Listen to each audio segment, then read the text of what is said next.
ನಮಸ್ತೆ, ನನ್ನ ಯೂಟ್ಯೂಬ್ ಚಾನಲ್ಗೆ ಎಲ್ಲರೂ ಹೇಗಿದ್ದೀರಾ? ನಾನು ಚೆನ್ನಾಗಿದ್ದೀನಿ, ನೀವು ಚೆನ್ನಾಗಿದ್ದೀರಾ ಅಂದ್ಕೊಂಡಿದ್ದೀನಿ.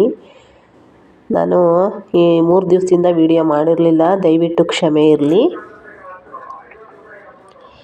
ತುಮಕೂರಿಗೆ ಬಂದೆ ಮಂಡಿ ಐಟಮ್ ತಗೊಂಡೋಗೋಣ ಅಂತ. ಹಂಗೆ ಇಲ್ಲಿ ಗೌರ್ಮೆಂಟ್ ಬಸ್ ಸ್ಟ್ಯಾಂಡ್ ಹತ್ರ ಬೇಕ್ರಿ ಐತಿದು. ಇವ್ರು ಸುಮಾರು ವರ್ಷದಿಂದ ಬೇಕ್ರಿ ಇಟ್ಟವ್ರು ಇಲ್ಲಿ. ಇದು ಹಳೇ ಬೇಕ್ರಿ. ನಾನು ಯಾವಾಗಾದರೂ ಬಂದರೆ ಇಲ್ಲಿಗೆ ಏನಾದರೂ ನನ್ನ ಮಗನ ಏನಾದರೂ ಮನೆಗೆ ಹುಡುಗರಿಗೆ ತಿಂಡಿ ತಗೊಂಡೋಗ್ಬೇಕು ಅಂದರೆ ಮಗನಿಗೆ ಇಲ್ಲಿಗೆ ಬರೋದು ನಾನು. ಅದಕ್ಕೆ ಇವರಣ್ಣ ಏನೋ ತಮಾಷೆ ಮಾಡ್ತಾಯಿದ್ರು, ಅಂದರೆ ವೀಡಿಯೋ ಮಾಡ್ತಾಯಿದ್ದೀನಿ ಅಂದರೆ ಅದಕ್ಕೆ ನಗ್ತಾಯಿದ್ರು. ಮಾಡ್ಕೊಳಮ್ಮ ಪರವಾಗಿಲ್ಲ ಅಂತ.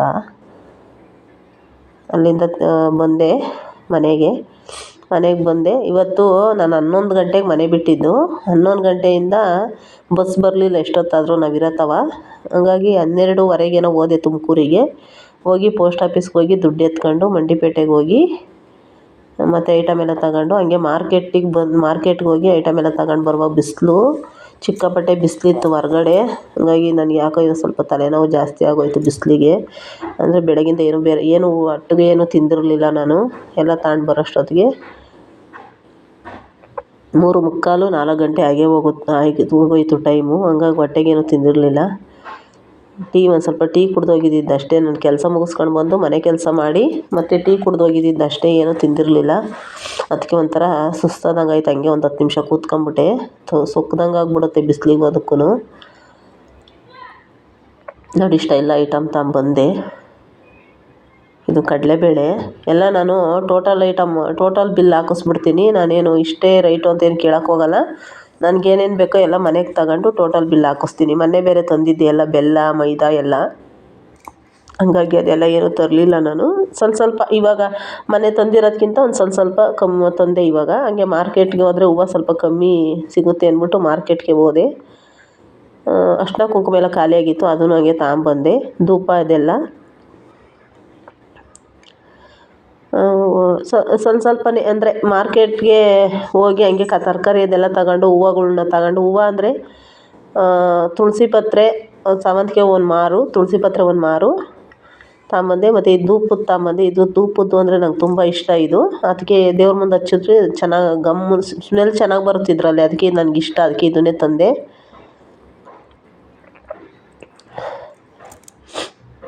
ಗೆಜ್ಜೆ ಹಾರ, ತುಪ್ಪದ ಬತ್ತಿ ಅದೆಲ್ಲ ಒಂದೇ ಸಲ ತಗೊಂಬಂದೆ. ಇದು ಹಪ್ಪಳದ ಪ್ಯಾಕೆಟು. ನನ್ನ ಮಗನಿಗೆ ಈ ಥರ ಹಪ್ಪಳ ಅಂದರೆ ತುಂಬ ಇಷ್ಟ. ಇದು 50 ಗ್ರಾಮ್ 50 ರೂಪಾಯಿ ಮಾರ್ಕೆಟಲ್ಲಿ. ಹೂವು ಕನಕಾಂಬರಿ ಹೂವು ನನಗೆ ಚಾಮುಂಡೇಶ್ವರಿ ಫೋಟೋಕ್ಕೆ ಮತ್ತು ನನಗೆ ಮುಡಿಯೋಕ್ಕಾಗುತ್ತೆ ಅಂತ ತಗೊಂಬಂದೆ. ಇದನ್ನು ಕಟ್ಕೋಬೇಕು, ಇವನು ಕೂತ್ಕೊಂಡು ಕಟ್ಟಬೇಕು. ಬಿಡಿ ಹೂವು ಅವು. ಈ ಅರ್ಧ kg ಕಡಲೆ ಬೀಜ ತಂದೆ.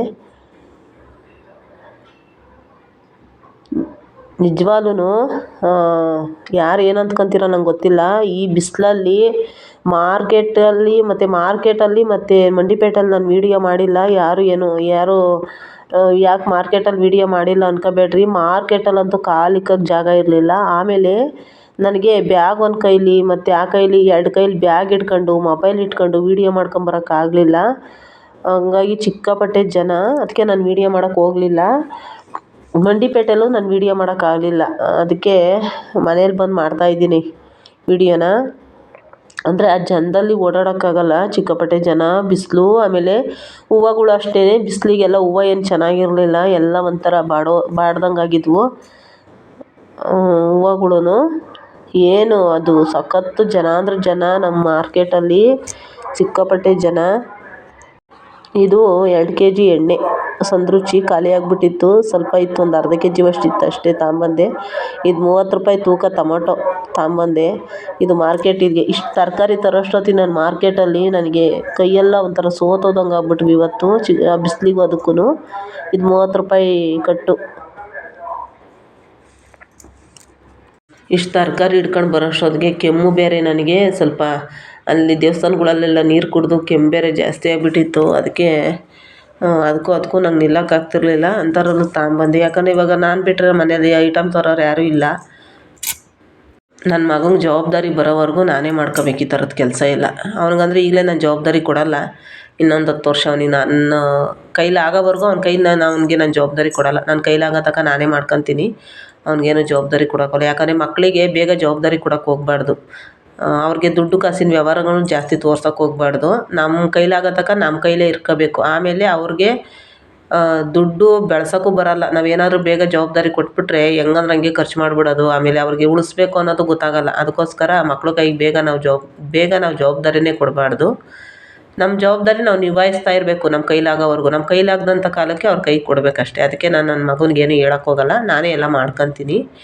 ನಾನು ಬಿಟ್ಟರೆ ಮತ್ತು ನಮ್ಮ ಮನೇಲಿ ತರೋರು ಯಾರೂ ಇಲ್ವಲ್ಲ, ಅದಕ್ಕೆ ನಾನೇ ಎಲ್ಲ ಹೋಗಿ ತಗೊಂಬರ್ತೀನಿ.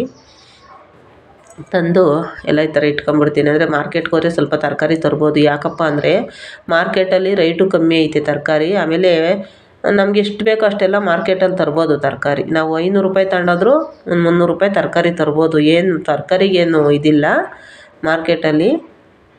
ಇಲ್ಲಿ ನಾವು ಕೊಂಡು ತಗೊಳಕ್ಕಾಗಲ್ಲ ಇಲ್ಲಿ ಯಾಕೆ ಗೊತ್ತಾ, 10 ರೂಪಾಯಿ 20 ರೂಪಾಯಿ ಲಾಭ ಇಟ್ಕೊಂಡೇ ಮಾರೋದು ಇವರು. ಮಾರ್ಕೆಟಲ್ಲಿ ಪರವಾಗಿಲ್ಲ, ಸ್ವಲ್ಪ ಬಿಟ್ಟು ಕೊಡ್ತಾರೆ. ಮಾರ್ಕೆಟಲ್ಲಿ ತರ್ಬೋದು. ನಾನು ಒಂದ್ಸಲ ತಂದು ಇಟ್ಕೊಂಬಿಟ್ರೆ ಫ್ರಿಜ್ಜಲ್ಲಿ ತರಕಾರಿನ 1 ವಾರ 8 ದಿವಸ ಆಗುತ್ತೆ. ಇವಾಗ ಆಗುತ್ತೆ 1 ವಾರ 8 ದಿವಸ, ನನಗೆ ಚಿಂತೆ ಇಲ್ಲ ಅಷ್ಟೇ. ಇನ್ನು ಮಿಕ್ಕಿದ್ದಿನೇನು ತರೋಕ್ಕೋಗಲ್ಲ. ತರಕಾರಿ ಏನಾದರೂ ಖಾಲಿ ಆದರೆ ಮಾತ್ರ ತರ್ತೀನಿ ಹೋಗಿ.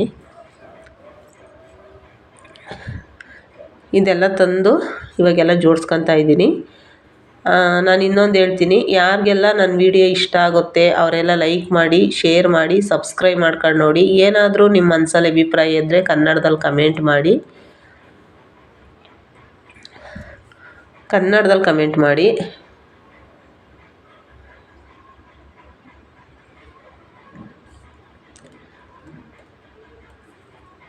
ಒಂದ್ಸಲ ಇಷ್ಟು ಬೆಳ್ಳುಳ್ಳಿ ತಂದಿಟ್ಕೊಂಬಿಟ್ರು ನಮಗೆ ಸಾಕು.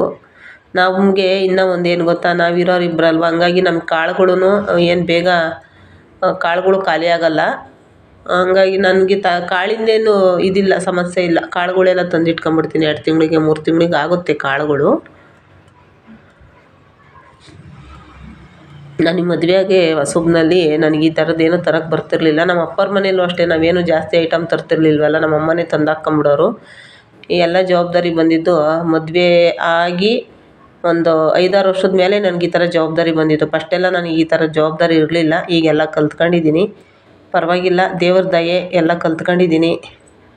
ನಾನು ಓದಿಲ್ಲ ಅಂದ್ರೂ ಹೆಂಗೋ ನನ್ನ ಜೀವನ ನಾನು ಮಾಡ್ತೀನಿ. ನನ್ನ ಸಂಸಾರ, ನನ್ನ ಮನೆ ನಾನು ಯಾವ ಥರ ಇಟ್ಕೋಬೇಕು, ನನ್ನ ಮನೆಗೆ ನಾನು ಯಾವ ಥರ ತಂದಾಕ್ಕೋಬೇಕು, ನನ್ನ ಮನೆಗೆ ಏನು ಐಟಮ್ ಬೇಕು, ನನ್ನ ಮನೆಗೆ ಏನು ಬೇಡ, ಏನು ಬೇಕು ಅಂತ ಎಲ್ಲ ನಾವು ಕಲ್ತ್ಕೊಂಡಿದ್ದೀನಿ. ನಂಗೆ ಅಷ್ಟೇ ಸಾಕು. ನಾನು ಯಾರನ್ನೂ ಮೆಚ್ಸೋಕ್ಕೋಸ್ಕರ ಇವರು ನಾನು ಹೊಗಳ್ಸ್ಕೊಳ್ಳಲ್ಲ. ನನಗೆ ಹೊಗಳಕ್ಕೆ ಇಷ್ಟವೂ ಆಗಲ್ಲ. ನನ್ನನ್ನು ಯಾರು ಹೊಗಳಿ ಮೆಚ್ಚಲಿ ಅಂತ ನಾನು ಮಾಡಲ್ಲ. ಬಟ್ ನನ್ನ ಸಂಸಾರಕ್ಕೆ ನಾನು ಎಷ್ಟು ಬೇಕೋ ಅಷ್ಟು ನಾನು ನೋಡ್ಕೊತೀನಿ. ಯಾಕಂದರೆ ಸಂಸಾರದ ಜವಾಬ್ದಾರಿ ನಮಗೆ ಬಂದಮೇಲೆ ನಾವು ನಮ್ಮ ಸಂಸಾರನ ನಾವು ನೀಟಾಗಿ ಇಟ್ಕೋಬೇಕು. ನಮ್ಮ ಸಂಸಾರಕ್ಕೆ ಏನು ಬೇಕು, ನಮ್ಮ ಇದಕ್ಕೆ ಏನು ಬೇಕು ಅಂತ ನಾವು ಅಷ್ಟೇ ನೋಡ್ಕೋಬೇಕೇ ಹೊರ್ತು ಅವ್ರದ್ದು ಹಂಗೆ ಇವ್ರದ್ದು ಹಿಂಗೆ ನಮಗೆ ಬೇಡ. ನಮ್ಮ ಸಂಸಾರ ಅಷ್ಟೇ ನಮಗೆ ಚೆನ್ನಾಗಿರಬೇಕು, ನಮ್ಮ ಮನೆ ಚೆನ್ನಾಗಿರಬೇಕು, ನಮ್ಮ ಸಂಸಾರ ಚೆನ್ನಾಗಿರಬೇಕು, ನಾವು ಚೆನ್ನಾಗಿರಬೇಕಷ್ಟೇ. ನನಗೆಲ್ಲದಕ್ಕಿಂತ ಹೆಚ್ಚಾಗಿ ನನ್ನ ಮಗ ಅವ್ನಿಗೊಂದು ದಾರಿ ಮಾಡಬೇಕಷ್ಟೇ. ಅದೊಂದೇ ನನ್ನ ಜವಾಬ್ದಾರಿ. 2 ಸಲ ಗೃಹಲಕ್ಷ್ಮಿ ದುಡ್ಡಲ್ಲೂ ನಾನು ಐಟಮ್ ತಂದೆ. ನನಗೆ ಹಬ್ಬಕ್ಕೆ ಹೆಂಗೋ ಗೃಹಲಕ್ಷ್ಮಿ ದುಡ್ಡು ನನಗೆ ಹೆಲ್ಪ್ ಆಯಿತು.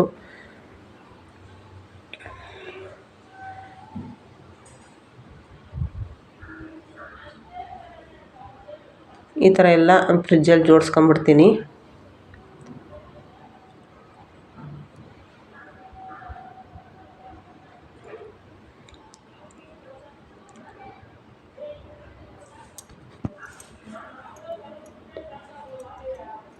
ನನಗೆ ನಿಂತ್ಕೊಳ್ಳೋಕ್ಕೆ ಆಗ್ತಿಲ್ಲ, ತಲೆನೋವು ಜಾಸ್ತಿ ಆಗ್ಬಿಟ್ಟೈತೆ.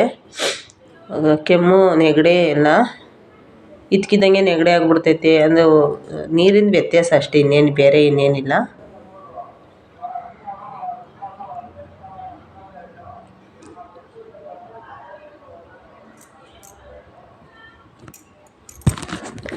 ನೀವೆಲ್ಲ ಶಾಪಿಂಗ್ ಮಾಡಿದ್ರಾ?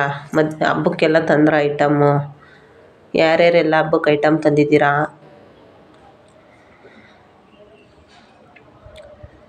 ಹೆಣ್ಮಕ್ಳಿಗೆ ಹಬ್ಬ ಬಂದರೆ ಅವಾಗೆಲ್ಲ ನಮ್ಮ ಮನೇಲಿ ನಾವೆಲ್ಲ ಚಿಕ್ಕ ಮಕ್ಕಳಲ್ಲಿ ಹೂವು ಮುಡ್ಕೊಳ್ಳೋ ಅಷ್ಟೇ ಕೆಲಸ ನಮಗೆ. ಇವಾಗ ನೋಡಿ ಎಷ್ಟು ಜವಾಬ್ದಾರಿ, ಈಗೆಲ್ಲ ಅದು ತರಬೇಕು ಇದು ತರಬೇಕು ಅಂತಲ್ವ. ಇದು ಒಂಥರ ಖುಷಿ ನಮಗೆ. ಐಟಮ್ ತರೋದು, ಜೋಡಿಸ್ಕೊಳ್ಳೋದು, ಎತ್ತಿಕ್ಕೋದು, ಯಾರಿಕ್ಕೋದು, ಕೆಲಸ ಮಾಡೋದೇ ಒಂದು ಸಂತೋಷ.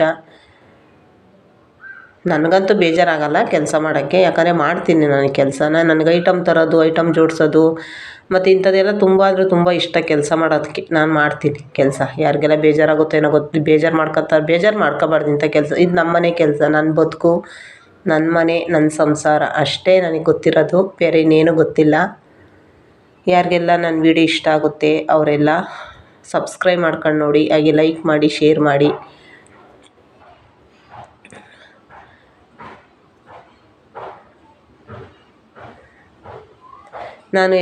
ನಾನು ಸುಮಾರು ಸತಿ ಗೃಹಲಕ್ಷ್ಮಿ ದುಡ್ಡು ಎತ್ಕೊಂಡಿದ್ದೀನಿ. ಆದರೂ ಒಂದು ಸೀರೆನೂ ತಗೊಂಡು ನಾನು ಉಟ್ಕೊಳಕ್ಕಾಗಿಲ್ಲ. ಒಂದು ಹಬ್ದಲ್ಲೂ ಸೀರೆ ತಗೊಂಡು ಉಟ್ಕೊಂಡಿದ್ರು ಪರವಾಗಿಲ್ಲ, ಹೊಟ್ಟೆ ತುಂಬ ಊಟ ಇರಲಿ ಸಾಕು.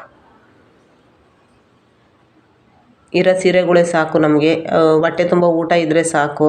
ಯಾಕಂದರೆ ಇವಾಗ ಮನೆಯಲ್ಲಿ ನಾವು ಸೀರೆ ಉಟ್ಕೊಂಡು ಶೋಕಿ ಮಾಡ್ಕೊಂಡು ಮೇಕಪ್ ಮಾಡ್ಕೊಂಡು ತಿರುಗಿದ್ರೆ ಯಾರು ಆಚೆ ಜನ ನೋಡ್ತಾರೆ, ಒಳಗಡೆ ಊಟ ಇಲ್ದಂಗೆ ಯಾರು ಬಂದು ನೋಡಲ್ಲ. ಅದಕ್ಕೋಸ್ಕರ ಹೊಟ್ಟೆ ತುಂಬ ಫಸ್ಟು ಮನೆಯಲ್ಲಿ ರೇಷನ್ ಇರಬೇಕು. ರೇಷನ್ ಇದ್ದರೆ ಮನೆಯಲ್ಲಿ ಎಲ್ಲ, ರೇಷನ್ ಇದ್ರೇ ಚೆಂದ ಮನೆಯಲ್ಲಿ. ಈಗ ಯಾರಾದರೂ ರಿಲೇಷನ್ ಬಂದಾಗ ನಮ್ಮ ಸೀರೆ, ನಮ್ಮ ಬಟ್ಟೆ ನೋಡ್ಕೊಂಡು ಹೋದ್ರೆ ಹೊಟ್ಟೆ ತುಂಬುತ್ತಾ ನಮಗೆ? ಯಾರಾದರೂ ಬಂದಾಗ ಇದೇನಪ್ಪ ಮನೇಲಿ ನೋಡಿದ್ರೆ ತಿನ್ನೋಕ್ಕಿಲ್ಲ, ಮೇಲ್ಗಡೆ ನೋಡಿದ್ರೆ ಶೋಕಿ ಮಾಡ್ತಾರೆ ಅನ್ಸ್ಕೋಬಾರ್ದು. ಮನೆ ಒಳಗಡೆ ಎಲ್ಲ ಇಟ್ಕೊಂಡಿರ್ಬೇಕು, ಮೇಲ್ಗಡೆ ನಾವು ಹೆಂಗಿದ್ರು ನಡೆಯುತ್ತೆ. ಏನು ಹಳೆ ಸೀರೆ ಉಟ್ಕೊಂಡು ಹಬ್ಬ ಮಾಡಿದ್ರು ನಡೆಯುತ್ತೆ. ಯಾಕಂದರೆ ನಾವು ಕೆಲಸ ಮಾಡಿ ಒಬ್ಬಟ್ಟೆಲ್ಲ ಸುಟ್ಟು ನಾವು ಮಾಡೋಷ್ಟೊತ್ತಿಗೆ ನಮಗೆ ಸೀರೆನೂ ಬೇಡ, ಏನೂ ಬೇಡಪ್ಪ, ಒಂದು ಸ್ವಲ್ಪ